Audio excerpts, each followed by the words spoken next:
Hello, everybody. Sam Aker here, coming to you live. Not sure anyone's actually here right now, but you can catch if you're catching the replay on this. Thanks for tuning in. A little bit of a impromptu live show today. As always, please forgive the technical aspect of this, as I'm still learning, of course.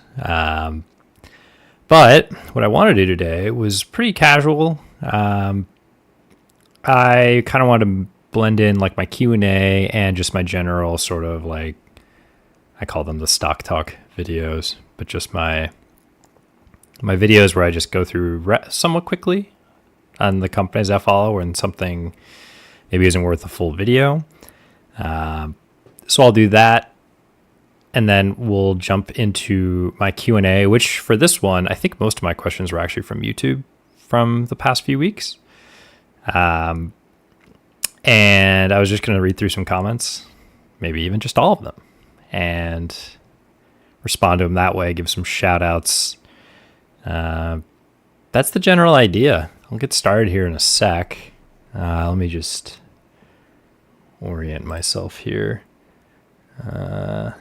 Anybody in chat? I see Jord Hugga's already hitting me with the funnies. Comedian. As always, for those of you that don't know, maybe you should by now, but because I feel like I've said it a lot, but I don't do good with stocks that have to do with science, biology, chemistry, like natural sciences, that kind of stuff. Pharma, I just don't get it. I don't know what it is. It just does not compute like what I'm looking at and what the company is all about. And I don't know. I feel like I'm too stupid to I feel like I'm going to miss something. So, yeah. So that's why he said, hopefully he does not ask me science questions the whole time. That would be nice, Jord. Let's see. Thebes. Thebes? I assume that's how you pronounce your name. Always been a good fan. Also, just a random point. The other, a couple weeks ago when I was on the BFC live stream and you asked a question and he brought up your picture, up on the big screen, and it blew up what your little profile picture is there. I was dying laughing because I didn't realize that's what it was this whole time. So I appreciated that one. Thank you. And why don't we just start off with your questions since you're here asking thoughts on QUBT. I have no idea what that is, but that doesn't mean we can't look at it. Why don't we just start with that? Let me switch over here. QUBT sounds familiar. Quantum computing. I just get done talking about how I'm not good with science, and then quantum computing comes up. Maybe I can follow this one. NASDAQ. All right. Ooh, an aristocrat. 75K market cap. Have I looked at this company before? Developing quantum ready. I feel like you've asked about this before at some point, or this has come up. I don't know why. It sounds very familiar. This is going to sound really boring, but I'm literally just going to open the 10K and read about what they do, because that's usually the best way to do it. This is a freaking amended 10K. Hold on. Man, how many times do they amend their 10K? What is this, CYBL? Let's see.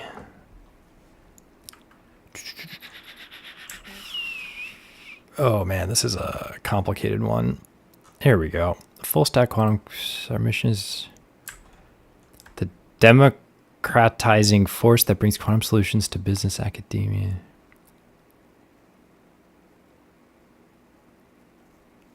I don't really follow what they do.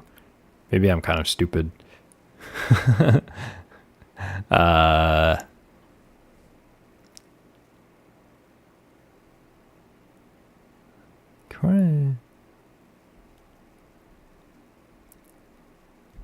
Info processing system. So is this big data or something like that? Interesting. This is probably going to go over my head. You guys don't want to watch me sit here read these things. I'm going to open up the latest queue real quick. It's usually where I start.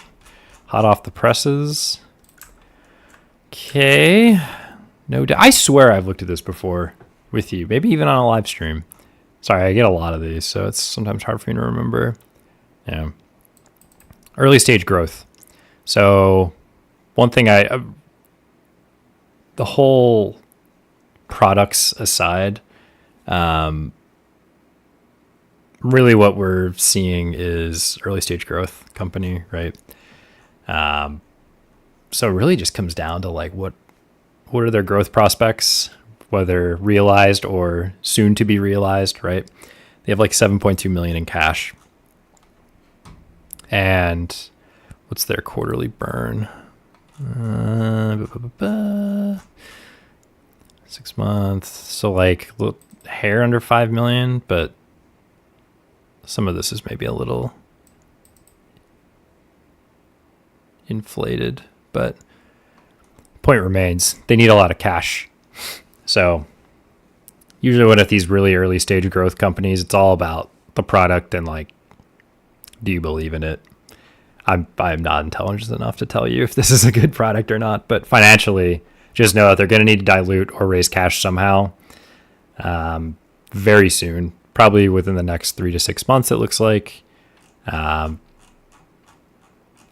if there is a lot of promise in the company, the share price probably won't take too big of a hit. But if it starts to not look so great growth-wise, you might see some problems. So, sorry, I can't really say much more about that.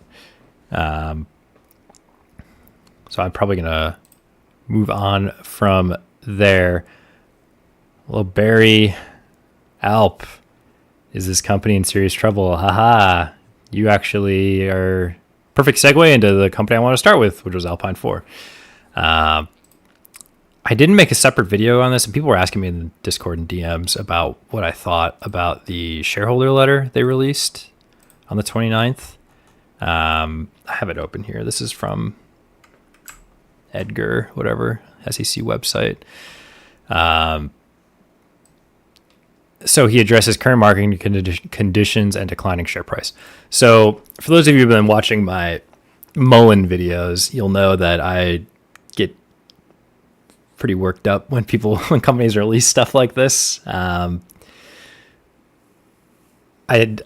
won't say that Alpine 4 is bad. We'll go through it. But the reason why I generally don't like it when companies do this is because it seems like maybe not a waste of time, but like I'd rather they just focus on the business and give material updates as they arise, not like address a declining share price. You know, I don't know. Maybe I'm an old fogey or something, and I'm just like, run the business. Like, stop pandering to shareholders with fluff, you know?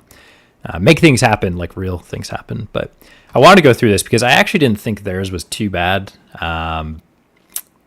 It wasn't like the Mullen one, which I made a video about and we'll talk about. But we can talk about this one first. So, time to start our own company.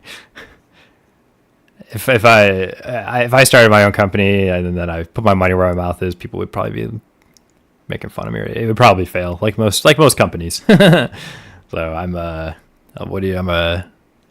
Monday morning quarterback. Is that the term, right? I've had people call me that before. What do you call it? Something like that. Plus, I don't really know what kind of company I'd want to do. I'm not like Eric, Buffalo Fireside Chats. That guy's like making moves and stuff. Entrepreneur. All right, let me run through this fairly quickly. I could probably jump through some of this stuff. 2022, the first half, 2023, was a crucible of change. They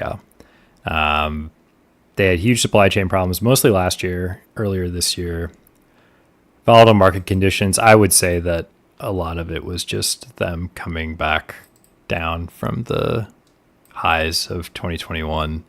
They probably should have never been that high in the first place, but that's neither here nor there. And even settled a major lawsuit, which had been looming over for us. That is very true. We saw changes in the chairmanship of our board. If you haven't read some of the info on the what do you call it? On the changes on their board. I can't remember when that happened. It was a few months ago. There was some spicy drama about that, if you haven't seen that yet. And transitioned from a small regional auditing firm to one of the top 5 auditing firms globally. Yes, they do have a much better auditor now. I will say lumping their auditor in with the big 4 is like maybe a little rich. I mean, the their auditors RSM, I think, right? Someone correct me if I'm wrong there. I worked in Big 4 before, so like even the difference between like Deloitte, EY, and PwC is like huge, and then it's KPMG, and then it's like huge again, and then it's RSM. So just I don't know if this is like petty, but I'm just pointing that out. Okay, declining share price. I don't like it when companies start to just talk about why their share price is where it is, but I will humor them. Market conditions, blah, blah, blah, have led to a decrease in our share price. Switching auditors, having to file an amended and restated Q and K, delayed filings, and other missed proclamations have contributed to a lack of investor confidence. This is true. This really did happen. You can see where the share price was, and then when they missed their 10K filing on April 17th, don't quote me on that, they dropped like a rock, like literally the next day. So this is very true. The fact that they were not able to meet filings for like, they just became up to date again in the end of June, something like that. Again, don't quote me on this. Yeah, end of June. So they weren't current for like, they filed the NT in November. So pretty long time, 7-8 months, something like that. Not good, right? Institutional money doesn't like that. And when you're trading on the NASDAQ, that's kind of the whole point, is you're able to get institutional money. So when you are not up to date on your filings, that ratchets up the risk quite a bit, which therefore lowers your share price. Like many other micro and nano cap, I don't know if I've ever heard that before. I guess that's probably the garbage that I always look at. We're dealing with algorithmic trading by bots, abusive short selling, and wholesale market trading by market makers trading shares on the dark pool, all of which exasperate market conditions and lead to an unhealthy trading of our stock. Okay, we'll get back to this. All this is concerning. Management has been steadfast in working towards solutions that make a difference. Okay, blah, blah, blah. Growth in the right places. So this is basically just them saying that instead of acquiring more companies, they're reinvesting in the business, which is probably the right thing to do. This is what, for any SIRC people who are listening, they acquired a bunch of companies and not all of them worked out. And a lot of them had a lot of problems right after buying them in 2021, mostly, some in 2020. And they basically stopped acquiring companies by the end of 2021. And they just focused on fixing up all their companies instead of just keep trying to buy more and more companies and sort of like grow the business that way, which I think was smart. It took a long time though. I think they're just now getting better with all of that. They had a lot of problems around that point. So I won't talk about that too much though. Blah, blah, blah. Operational excellence. Yeah, I mean, this is just, yeah, they're basically talking about how they're trying to streamline performance. And they have had higher than average fixed expenses. They had a few things, right? They talk about it. Acquiring a company is expensive. Right. There's always a bunch of fixed costs. Continuous investment. They had a lot of CapEx. This is true. Just building up infrastructure, exactly, like new auditors and stuff. They are focused on cost efficiency, and they believe it'll have a positive impact on share price. So all in all, we anticipate our fixed expenses will begin to drop as a percentage of revenue and subsequently will reflect in the share price. This is good because and I'll actually bring it up because this is something I wanted to talk about a little bit, even just from their Q. So quarterly revenue, most recent, 2.8 mil, or sorry, 28 mil. If you go down to there, they have a really good segmented breakout here, which I really, really like that they do. You can see their corporate piece. This is all other, right? So one quarter of that was like 4.1 million in Q2.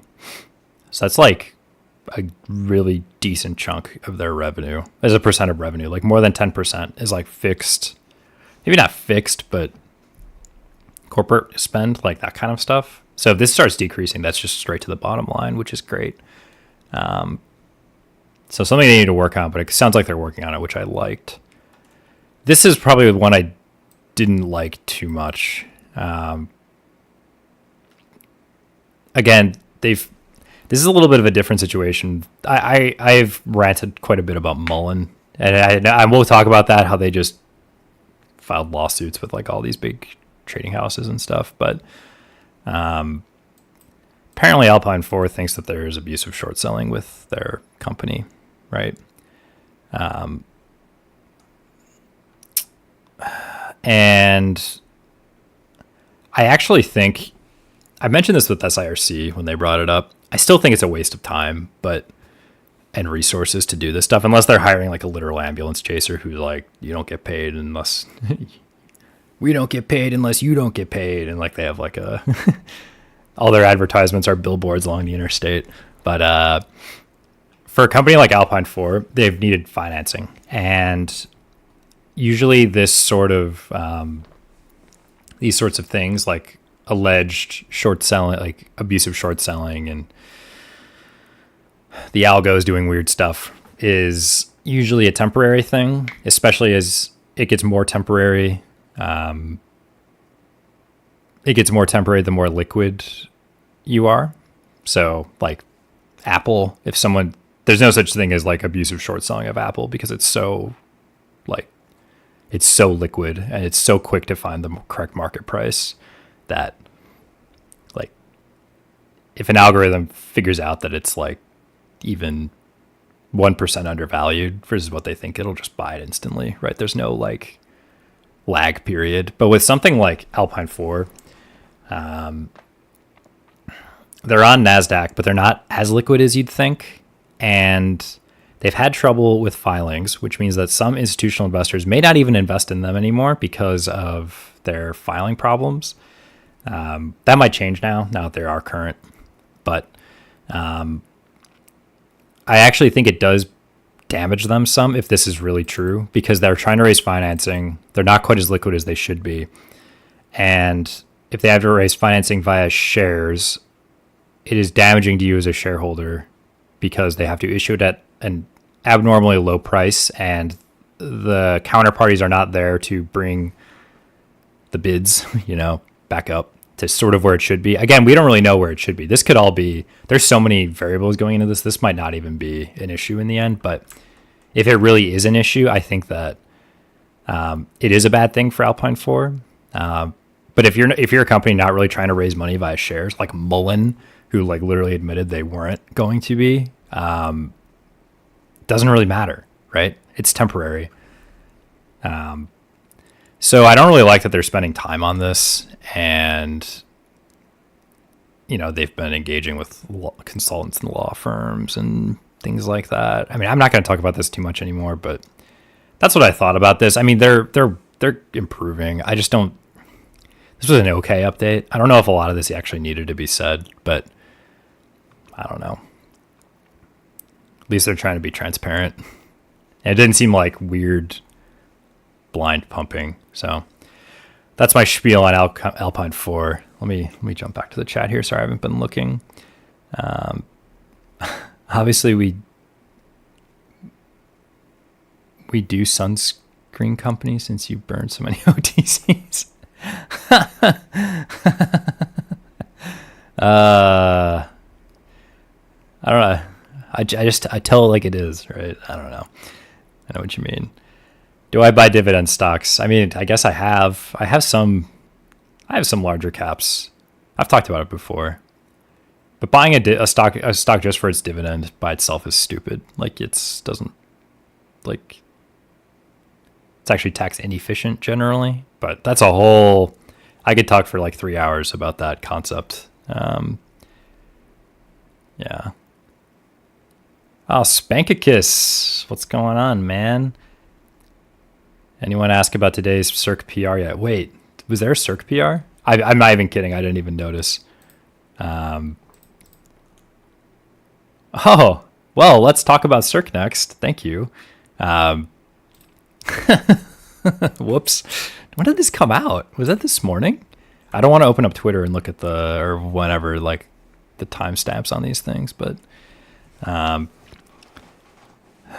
integrate single source solutions provider, blah, blah, blah. Yeah, thank you for sending me for bringing this up. 3810 continuation capital with final numbers as follows. Total debt retired 1.063 mil. Shares initially reserved, shares issued for transaction. Okay, this doesn't look horrible.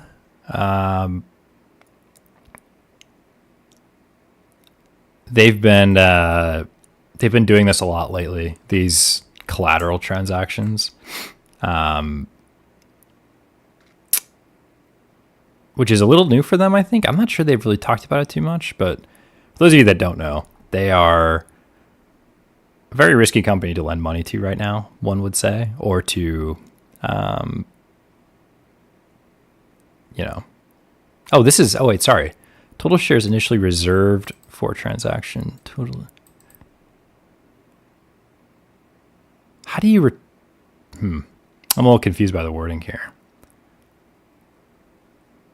Total shares issued. Okay, well, at the basis of it, 144 million shares for $1 million in debt. So that's, someone want to do some back of the napkin math for me on that one. That's like, I don't know. Less than a penny, obviously. Actually, one sec. Just in case something shows up here, I'm bringing up good old Excel. Here we go. All right.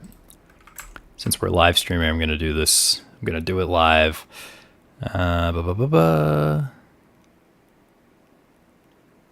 Let's see.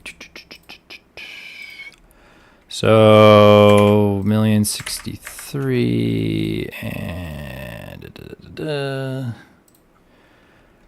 144. So it's like what, 0.7 ish, something like that.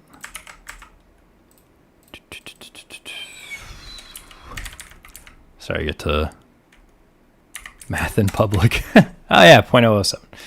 Yeah. So where did we close on it today? 0.009, something like that. So this isn't too bad, really. What's up, Dino? Okay, I wasn't the only one who missed SIRC stuff. Yeah. So this wasn't too bad. I still don't understand why they had reserves in here.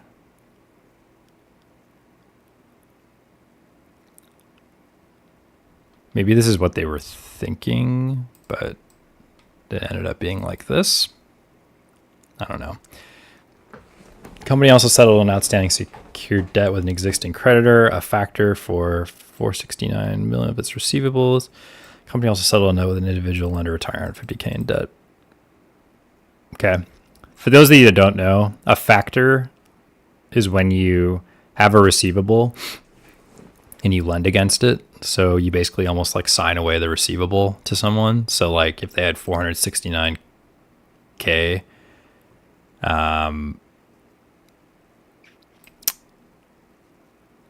you might sell it, or someone would purchase it from you for like $400K.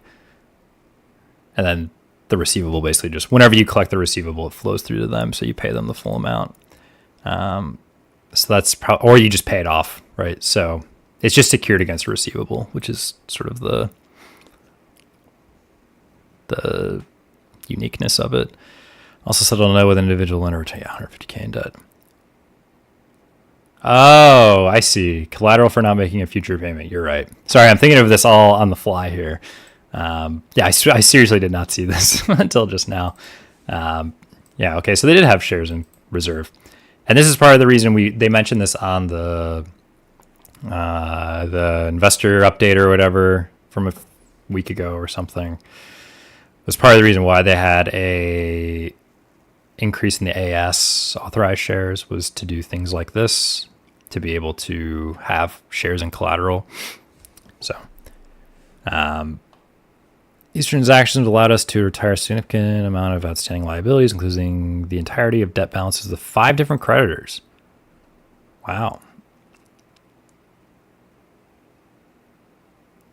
Very nice. Having greater financial flexibility will allow us to reinvest in the business, improve cash flow generation is near cash flow positivity. So they're still not cash flow positive. Wasn't expecting them. We remain focused on strengthening our balance sheets to prepare for the next stage of company growth.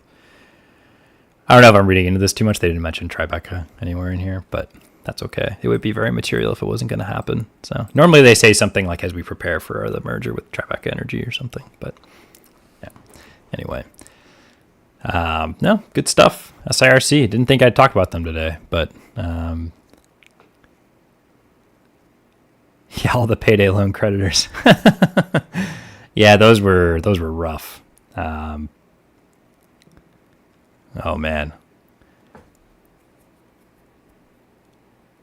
I'm just looking at the chat real quick. Oh yeah, Thebes. One share of Mullen. Yeah, you'll never. No matter how many times they split, that one share will never. You'll never get a fractional share. So, well, I won't say never, but the last few splits, they haven't issued fractional shares. So you're making money right now, my friend. I'm just kidding. You are not making money. Last small cap I bought was IVDA. Yep. I have not bought that. Very interesting company. Still don't quite get them too well. I'm still trying to learn their tech, but too many things going on. So, seemed like a promising company though. Great interview with Buffalo Fireside Chats on that one. What was I going to talk about next?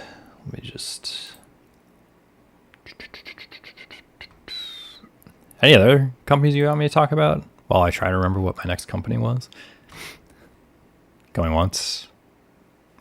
Oh, I think you guys are actually on a delay, so I'll probably miss this by the time I jump to this next one. AITX. Oh, Eric Tracy. Hey, wow. Literally right as I see that, I think I'm delayed. So right as I see you message this, I flipped over. Awesome news today from AITX, right? 38 Rios. Those of you who don't know, Rio is the one it's portable and it's powered by solar panels. And either has a Rio on one side or a Rosa on one side or both sides. So 180, 360, right? I really like the idea of this one. It's kind of funny that this is probably going to become more popular than just the stationary Rio. Or I keep saying Rio, Rosa. But hey, it's more expensive. They probably have higher margins on it. Don't quote me on that. It's definitely more expensive for the customer. It's more versatile though. I guess you'd sort of be limited to places where you get a lot of sunshine. So where I live, you probably can't have one, or you can't have one year round. I guess it depends on how portable you want them to be. But yeah, in like the Southwest or something, or in the South, where like a ton of this country lives and there's a ton of industry and warehouses and things like that. Yeah. Plenty of market opportunity. The only thing I wanted to bring up, they can produce up to 100 per month, which is awesome. That's a ton, right? That's plenty, right? I'm just flipping back through. Okay, so this will add about 60K in RMR, recurring monthly revenue, up from 9K with this customer. So this is a big order versus where they were before. The other thing they mentioned too, actually, that and I want to see if I can find it here. I swear they mentioned before that it was a direct client. It wasn't through a dealer. which means that it's more money for AITX. Yeah, this direct client. Yeah, so it's not through a dealer, so they're not selling it at a discount to the dealer. Which, I mean, the dealers do, like, it's an important job. So,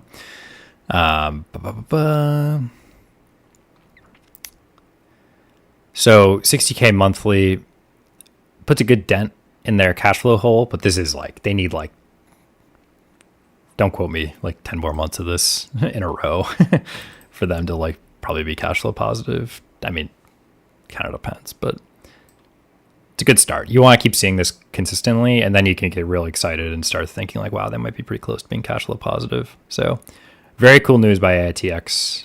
It's really nice to see that the Rio is so popular, because some of their newer launches weren't quite as successful. Like, a lot of the mobility stuff sort of seems to have fizzled out. Romeo, things like that. So this is just another play on that Rio is just like a play on a Rosa, which is already very popular. So great idea, whoever thought of that one, or whatever team came up with that idea. Maybe that was Steve. I don't know.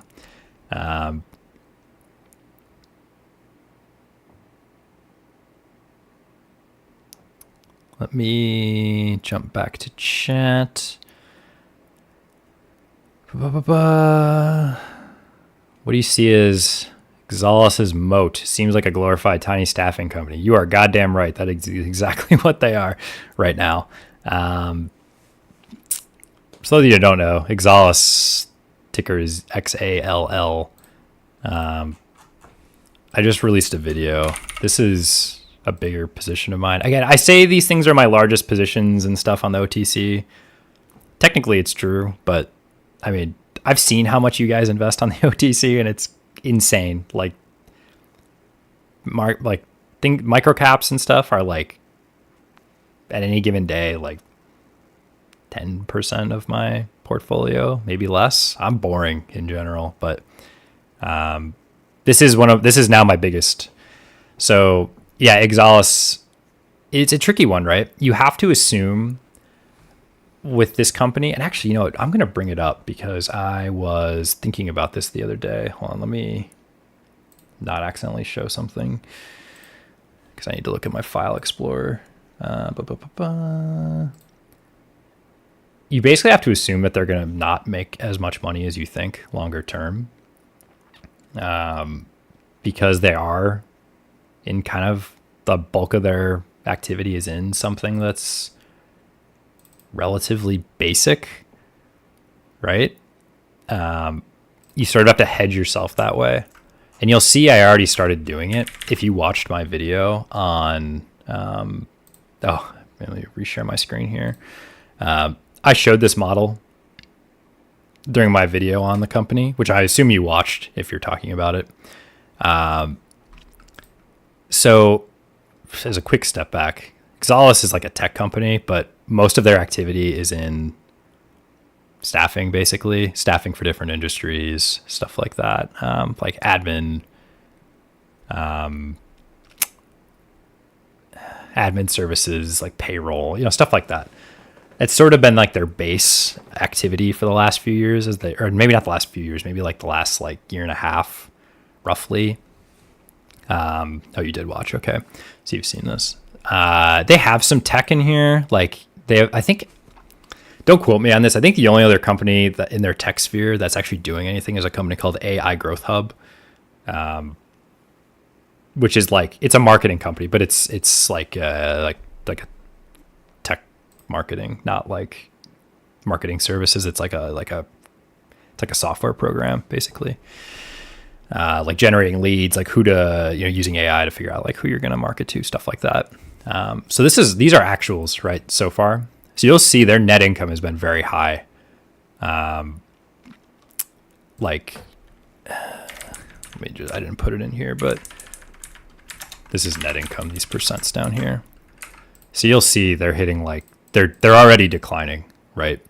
So when you have a company that is in a very competitive space, it's a little more of a basic thing. There's probably less barriers to competition. You'd expect margins to thin, pretty low, right?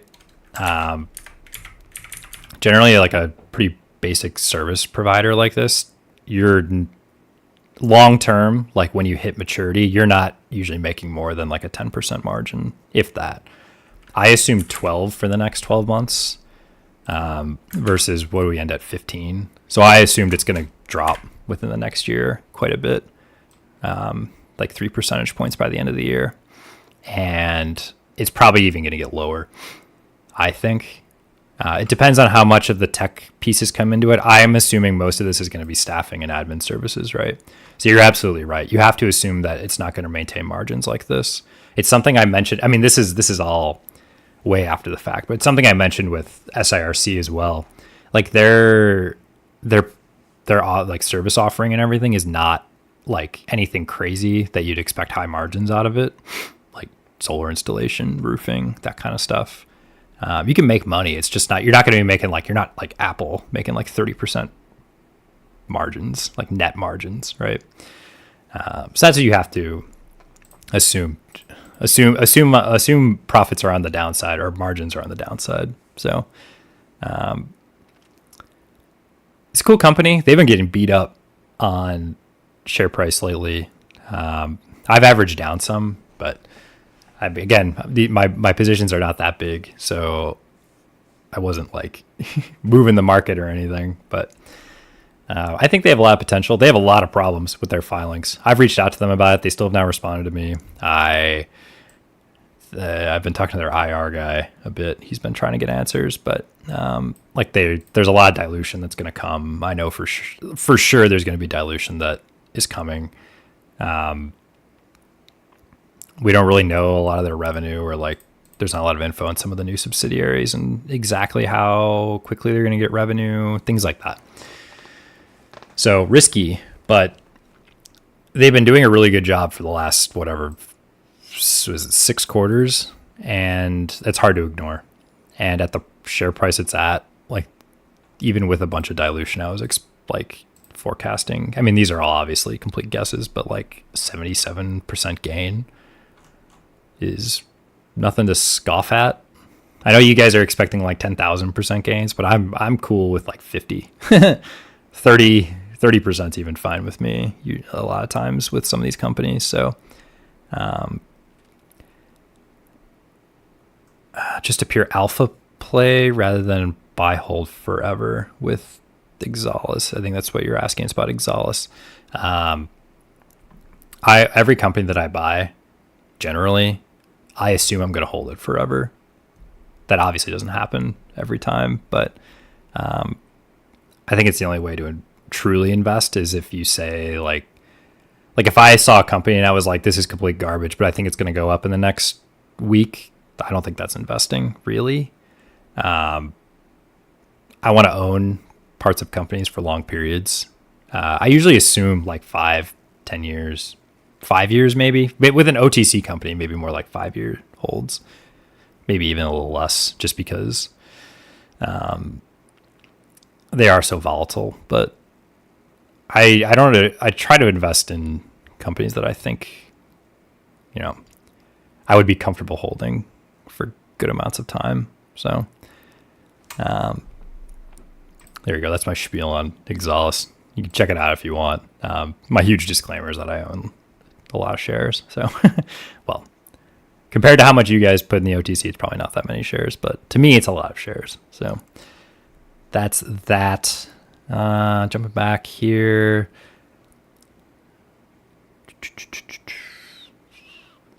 LZGI has good revenue at 2 cost of rev. Watching it closely. LZGI, I have not heard of that.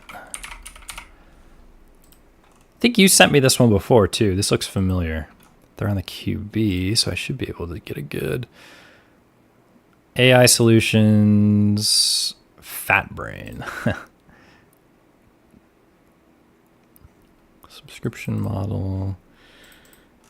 Another tech company, so I would hope their revenue is good versus cost of revenue. Ooh, NT10K. That's okay. It's not late. Wow,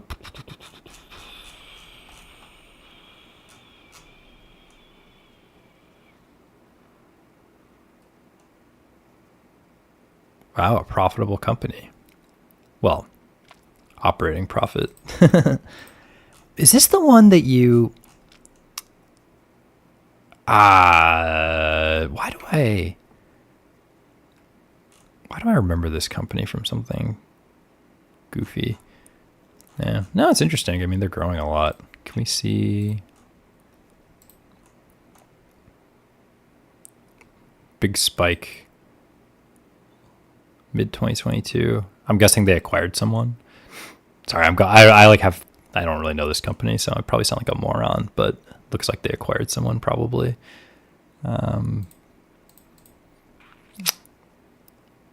Interesting.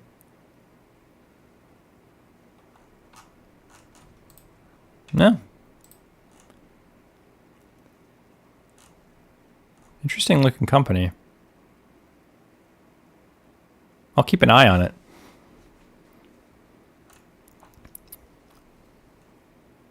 They must have acquired someone, right? Like they had to have. Uplist.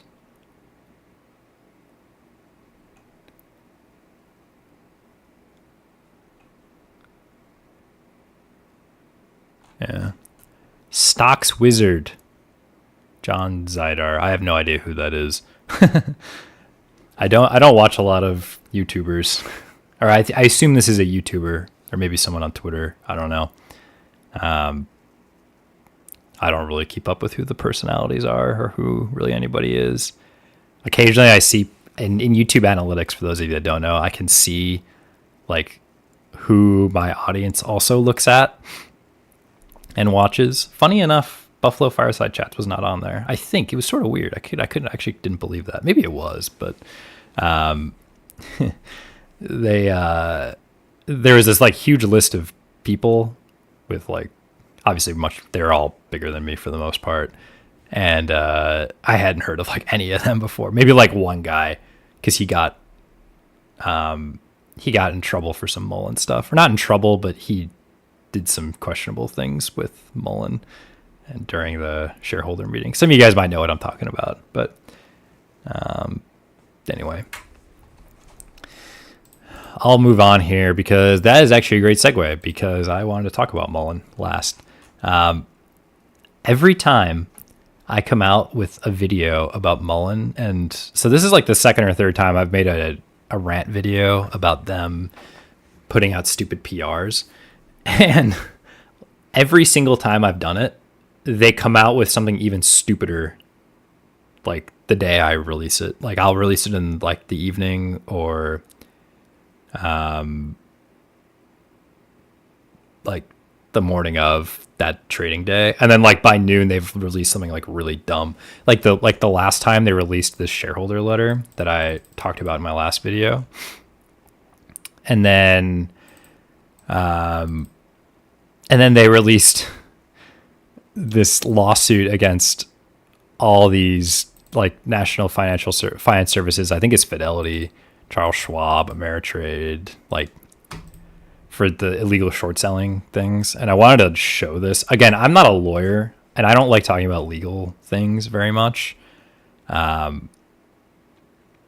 I'm not really going to talk about this too much. What I will say is that I think this is an absolute waste of time, complete fluff and filler for shareholders just to make it look like they're trying to do something. The reason I say this, I mentioned it before, they literally said they don't need to raise funding for like 2 years from June. Again, their words, not mine, right? They're like, we have 200 and something million in the bank, we're good. And then they're like rambling on and issuing all these PRs about like how they're trying to like protect the share price. Like, if they really thought it was so undervalued that it was like silly, they'd be buying back way more shares than they are, which again I think is really stupid in the first place. But also they're like one of the most liquid companies like in the market right now in terms of volume, right? Maybe not money, but volume. You're telling me if people were like, wow, these idiot short sellers are really driving down the prices, I can get this great company for cheap. Clearly people aren't doing that. Like it's so stupid. And like I don't understand like what are they trying to get? Like damages or something from all these like big trading houses?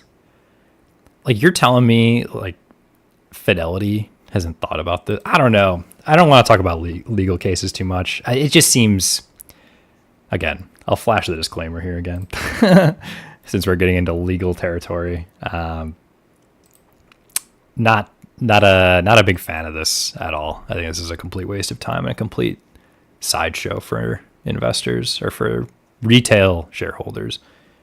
Institutional shareholders read this and they roll their eyes. I guarantee you. And the other thing is this stupid buyback they've been talking about. Again, I say before, like if they really thought their shares were that low, that maybe they'd be buying back. But for a company like them, it's tough because I think they're going to run out of money and they're going to need to raise financing again. So why would you buy shares at market price and then sell them at below market price and just like pray to God that your share price goes up? It's so stupid, right? So they've now bought back, I believe, like it's 2 million shares and then 3.7. So 5.7 million shares for 5.6 mil. I don't actually know how this is possible. Like, unless they bought them all like right before the like the share price. So the share price tanked like right after they announced it was on the 16th and into the 17th. So it was like at $1 and then it dropped to like 47 cents. Sorry, this is a little hard to see. And then it went up to like, this was in the last, 5 days, right? So on the 23rd, it had a spike again because they said they were going to like come after the short sellers. And so it got up to like, 92 cents and then promptly dropped again. Could have told you that. And I just lost my train of thought. Somehow they managed to buy all of their shares. The initial batch around $1, I understood. But this second batch, somehow they also managed to buy these 2 million shares back at like $1 again. Like, how is that even possible? Like, are they like buying these at a premium? Like, I just don't understand. Like, unless they bought it again, like right after they made that first PR, I don't understand how they could have done it. I don't know. This was confusing to me. So they've been buying at basically a premium to market, like buying back shares. Like, I don't understand. And like they're buying back at this price. Why are they buying back shares right now at like 50 cents or whatever? Like, why did they stop? I don't understand the buyback. Maybe I'm missing something, but I don't understand. Again, Mullen makes me pretty angry. That's maybe why I like making videos of it. I'm like, hate myself or something. I just want to like rant about a company I don't like. Anyway, all right, back to chat. What else you guys got for me? I swear, the dumpster fire that is IDEX. Is it Ideanomics? Is that what it's called? I feel like I have heard of this. It is Ideanomics. Ooh. Ouch. Did they just reverse split? This looks like a recent reverse split. Yeah, there's no way they were at $25 a share, right? Like really at $25 a share beginning of the year? Let's see. Let's see if Uncle Sam here got this one right. Of course, now it's not loading. Great. You might just have to tell me if they reversed. Oh, yes. Okay. Yeah, see? Can usually tell. It's like the share price looks like way too high, like going back like 6 months or something. Sorry, give me 1 second. I need to drink some water. I'm dying here.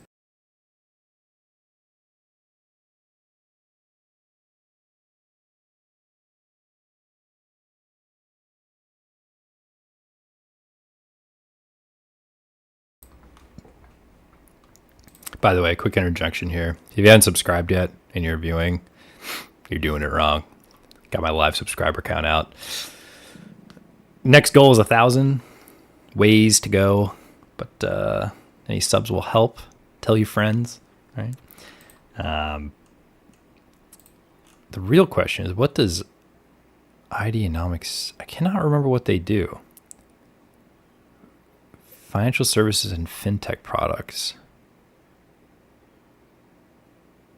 Oh, and commercial electric vehicles. That's right. They do like a special, I can't remember what the niche EV is, right? It's like, is it a van or something? No, it's Mullen, isn't it? I swear I've looked at this before because this is a fairly popular. I just didn't feel like opening a bunch of 8Ks. Seems like they release 8Ks quite a lot. Yeah, it's kind of hard to parse through these. I just have their K open. All right.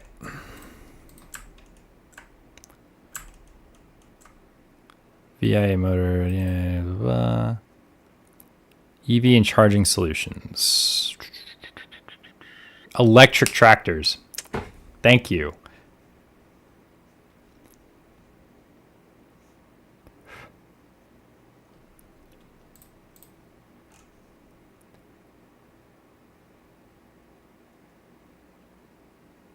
Merchant Bank? What?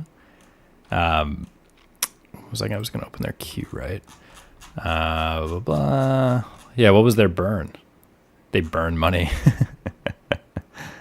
Oof, yeah. Okay, man, they use some really small font. Makes an old man like me hard to see. 6 months. 104. 38 mil. Negative balance. What's their cash balance right now? 2.8. Okay. All right. So they're not really growing either. That much for that much burn. Ouch. Yeah, that's a tough one. Those are, you got to be really careful with those. That's actually like admittedly like the AITX problem. Is they spent a lot of money and they didn't really grow much over the last like 12, 24 months. They're growing now. Like it's like from PRs and everything, you can tell that it's really picked up, but there was a lull there for a while where like they were spending a lot and like, I think a lot of their solutions didn't work out. So it gets tricky. And this sort of looks like it's happening. So you're pretty much just praying for this to turn around, right? Because their burn is like significantly higher than their cash balance right now. Like unless I'm missing something here, they should be diluting quite a bit. Actually, what was their shares outstanding as of releasing this report?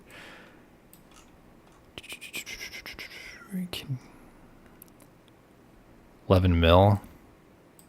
So this must be retroactive for the split. So 11.9, call it 12. What was their outstanding shares at June 2023? Yeah. So I'm not missing anything. So another 700 million shares at $3 or 700,000 shares. No. Yeah, 700,000 at $3, 2.1. Yeah, where's all the money going to come from? I don't see it. Sorry, what's Merchant Bank? Sorry, I'm jumping around a little here. Is that like a company? I probably sound like such a boomer right now. Like if I just type in Merchant Bank, or is that Ideanomics? Is that something they're doing too? I'm totally behind.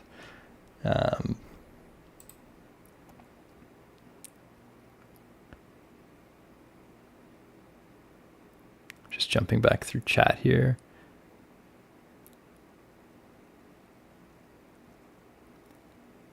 Your audience may not understand BFC content.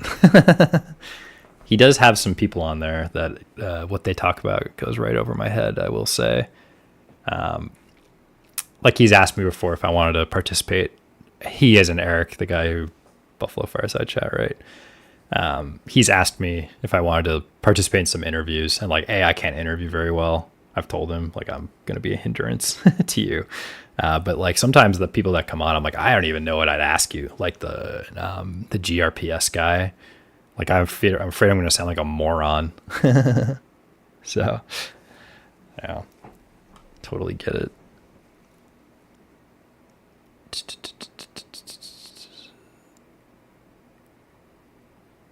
DTII up almost 59% a day. Make passive scanners. A strat up. Not sure I'd follow. Shell risk. Whoop. Probably won't look at this too much if it really is a shell.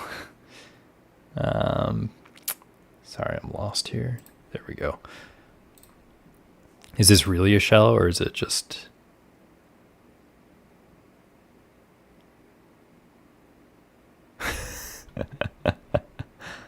I feel dumb enough every single day at my job. I don't need to feel dumb. No, I'm just kidding. News.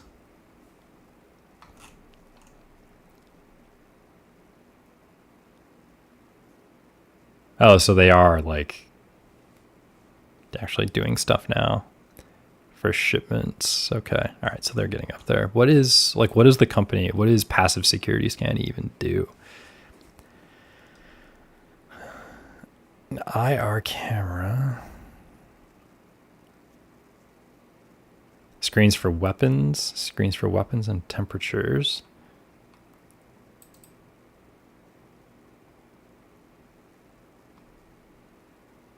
So it's like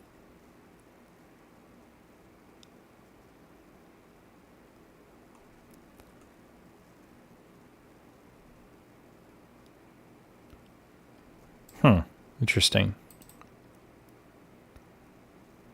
Scan people without radiation. Interesting. I assume they haven't made any sales or anything yet, or they're like just starting to. Yeah, these are tricky for me. These brand new companies. I have a harder time valuing them. To be totally honest, it's hard.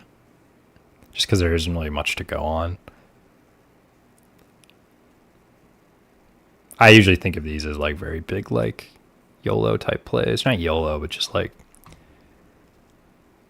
there's so little info, so you have to expect high return. You have to be really believe there's going to be a high return on it because there just isn't a lot of track record to build off of. So, yeah, probably can't say too much about this.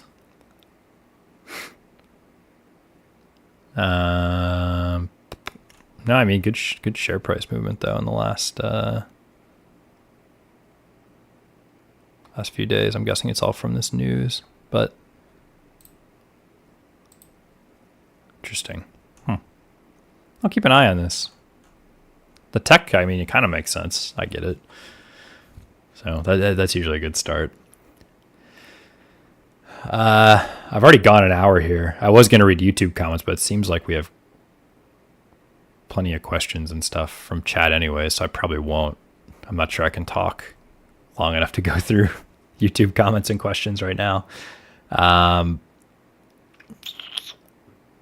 I going to talk about anything else? I'm not sure. I had anything else. Are there any other companies? Anything else you guys had? I don't actually know how many people are actually on the stream right now. 9. Peaked at 14. Pretty good.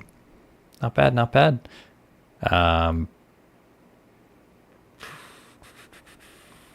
Yeah, you do watch a lot of security companies. I can tell. Well, I'll give it a minute here, but if not, I think I'll call it a stream pretty soon. Let me just double check my list here. I think I caught everything, didn't I? Still have Ideanomics up.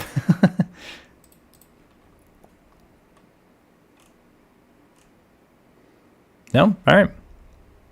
I'm going to call it a night then. my voice is starting to hurt. I don't know how people stream for long periods of time. If you haven't yet, hit the subscribe button. I assume all you guys are subscribed. There's not actually that many people on here. I'll try and keep... I actually do kind of like live streaming some of these. It's a little more fun than just recording the video and then sending it up. It's nice having the interaction with people who want to join and ask real time. So thank you very much for all the questions, everyone. Jord, Thebes, Spankakiss. Who else was asking questions? I swear someone else was in here too. Yeah, everyone who brought up AITX, Eric Tracy, thanks for joining. Kelly, Dino, yeah, Barry, of course, Alp Guy. No, great stuff. Thanks again. I'll drop it here. Have a wonderful rest of your day.